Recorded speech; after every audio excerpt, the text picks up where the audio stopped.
Hello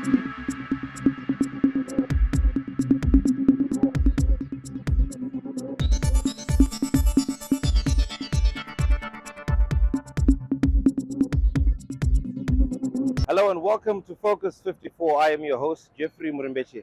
As you can see, we're not in studio this week. We are out in the streets and we will be out in different parts of the country just to get a real feel of what is going on in our environment. This show focuses on issues that are affecting Africa, and at this point in time, we are talking about the El Nino effect that is especially affecting the SADC region. The Southern African development countries are affected grossly by the El Nino effect. And this will be one of the topical issues as we'll be hosting the SADC summit in August as Zimbabwe. Now, behind me, we're in the streets of Harare. We've been talking to many people, many experts, and they are feeling the pinch of the El Nino effect. It is just the month of May, but already we are not sure if it is winter or if it's summer or if it's raining. But later on, we will be having guests in we'll be visiting some of our agro-tech guests who are out in the field. These are the champions that are saving the human race and making sure that we have a chance at food security. So we'll be learning more about smart agriculture later on in the show, and we'll have a special engineer in focus as he'll be letting us know what are some of the trends that are happening. But before we start talking about that, we need to be cognizant of what is happening within our African continent. And starting off with East Africa. Earlier on, a couple of weeks ago, we did talk about this on various news reports about the issue of Kenya. Now, torrential rain has flooded Kenya with over 190 lives are being lost. It has swept away part of critical infrastructure, homes, roads, key routes that are key to the survival of the Kenyan people. And the patterns are really a source of, are really as a result of climate change. And climate has been very brutal in the eastern part of Africa, that is in Kenya. And our thoughts and prayers are out with them. Then we go further east in Uganda, where the country has a cultural village offering visitors a show of old age traditions to boost their tourism. And they give you a real feel of what it's like to be in Uganda in the rural area of Mukono. Now that sounds like a Zimbabwean words, but most Bantu languages do sound the same. And the Iwafo cultural immersion experience of traditional and cultural ethics groups is experienced in East Africa. So you should have a chance to have a look at that. And now closer to the SADC region, it's election time once again, and this time we focus on SADC, where there is a lot that is going on, especially as we mentioned that there will be at least 19 elections from the period of April until the end of the year. Now in Mozambique, the ruling Frelimo party chooses success to President Nyusi. Now as we close off the segment, we will be having engineers that will be coming through to help us out in terms of smart agriculture. Do send through your questions. Remember, Focus 54 is hell-bent on helping you, especially us as Africans, get through this crisis of the El Nino effect. Smart agriculture, something that is really critical. So you stay tuned for the second and third segment where we will visit a couple of engineers and know what smart agriculture can do to save your life.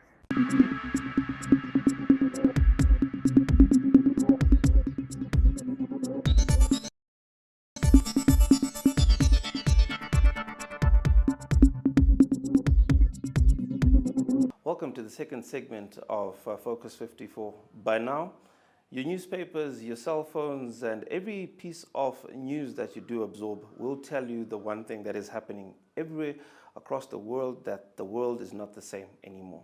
But even further, it is hitting your plate, it is hitting your productivity, it is hitting your farms, and the price of food will go up exponentially within the next few months to the next few years.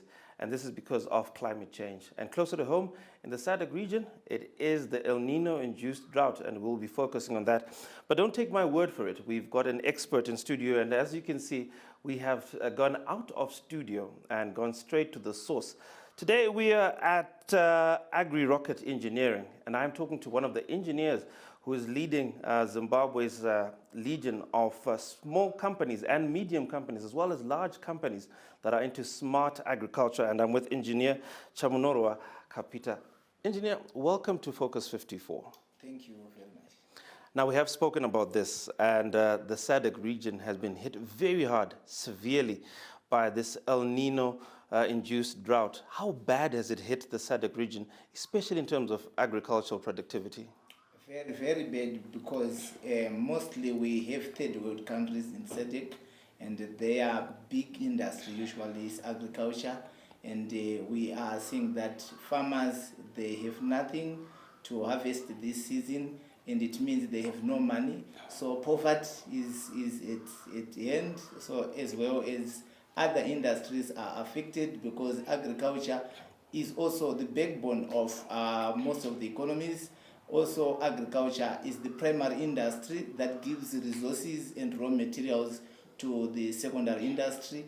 You can talk of processed food, we can't have it. We can talk of other materials that are derived from raw materials of agriculture. We can't have them because of this El Nino through shortage of water. It means. So, engineer, just looking at the SADC region, it's mostly predominantly comprised of subsistence farmers who are in communal areas.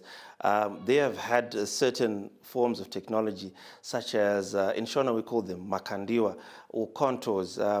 What other forms of sustainable agriculture techniques can we implement and are being implemented right now? For bringing that important issue. So basically, you'd find that we are trying to educate people about the smart agriculture. We are trying to educate farmers about the new systems that are now available for them to use, such that when we are in the rain seasons, we take into consideration systems that helps us to harvest more water. We are also taking into consideration method that saves water. Why? Because in farming, water is most important. It's one of the most important factors that we have to consider. And we know that it's almost like capital. When we are talking of water in agriculture, is as good as capital. You know, every business needs capital to start or to kickstart. So at the end of the day, you'd find that we have tried by all means to teach these people, and they are adopting these systems. And in as much as we want to influence many people, it is a good way to continue to make such policies and to make such steps in that direction. Now, engineer, clearly I am a city boy, barely spend any time in agricultural sectors. Let's talk to some of the rural farmers. Let's talk about what are some of the low-cost agro techniques, smart agricultural techniques that you've spoken about. I know in Shona we speak of makandiwa, we're talking about contours and things like that. We also talk about, choosing your grains properly. What are the other techniques that you're implementing right now? Okay, basically we have a lot of these techniques, but we have new methods of mulching. You know, the Pumbudza concept, it's a technology that can be used to save water. We have what we call fertility trenches. These are trenches that can be dug so that you can fill in manure. It helps to improve soil water holding capacity. Not only that, it increases soil temperatures so that your crops, they grow very faster, and the palatability and the taste of your yield or of your crops, they will be more original and more healthier. So these are the techniques that we are bringing in as a way of solving these El Nino induced effects as well as climate change. We know that everything is changing, and people, they must have that concept, that understanding of managing these changes. Now, I am told that some of these changes, and from the way you're making it very simple to a person like me, have farmers sort of mitigated some of the effects of this drought? We have seen the government in Zimbabwe and governments in SADC assisting, but at household level, have they absorbed it? And what's the, I'll say, success rate that you have in this revolution of thought?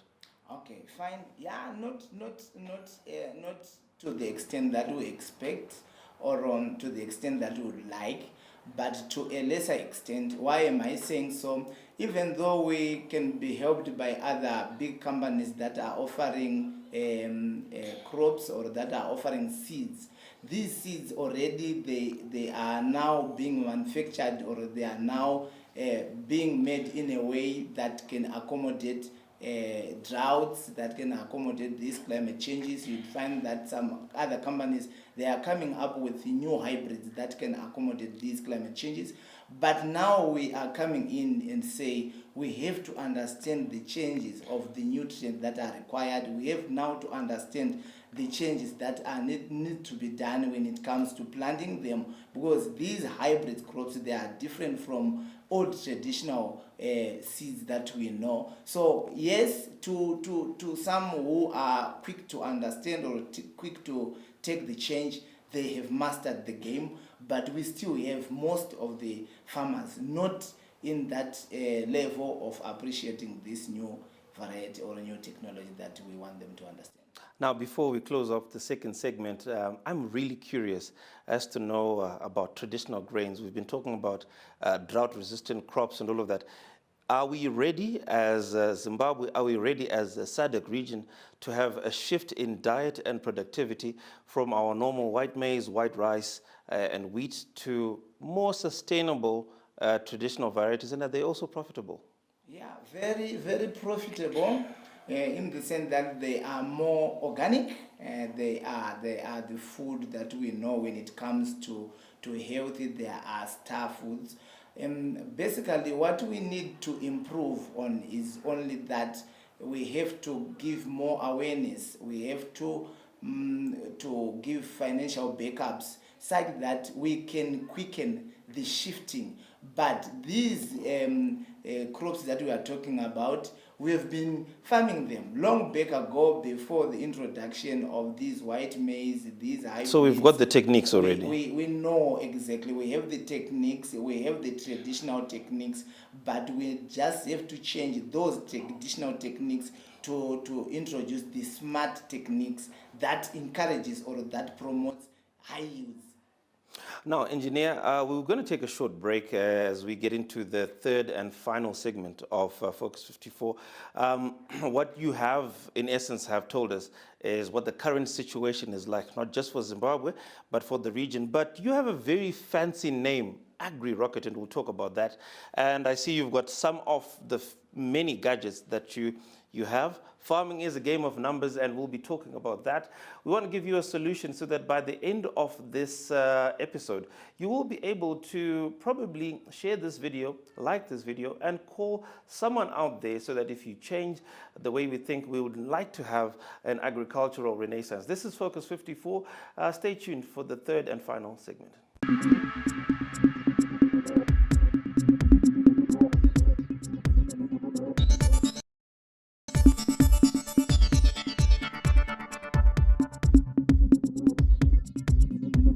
Welcome back to Focus 54, and you can tell from my tone that much happier now because we're getting into the solution. We did discuss the problem and that we're facing as a region. I am joined in studio by Engineer Kapita, who is from Agri-Rocket Engineering, and these guys do some fantastic work.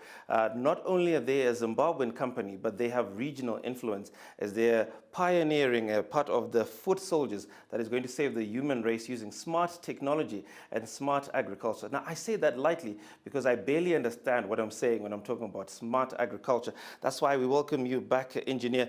Let's start by talking about these toys that you've got. From where I come from, at ZBC as broadcasters, this thing is used for beautiful wedding shots. It's used for beautiful documentaries and all of that. But I understand that what used to be a cinematic toy is now a piece of agricultural technology. Let me give it back to you because I think it does much better in your hands. What are you doing with drones, and what other smart technologies have you introduced into the market? Okay, so what we use drones for is basically land use planning.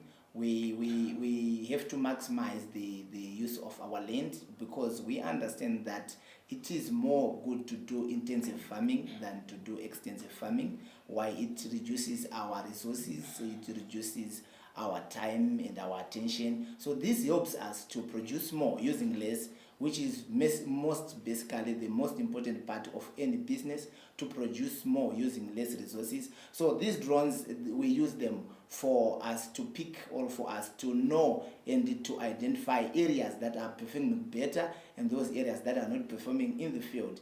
By these drones also, we can have information that we cannot see with our own eyes, and we can use these in a short space of time. And we can't do that as human beings, as you know that we don't have wings, we can't fly. But these ones, you can send them, and they are electronic, and they can send signal, they can send information that we want, and we can analyze that information easily and simply. Now, I have heard about topographic, geographic mapping using drones.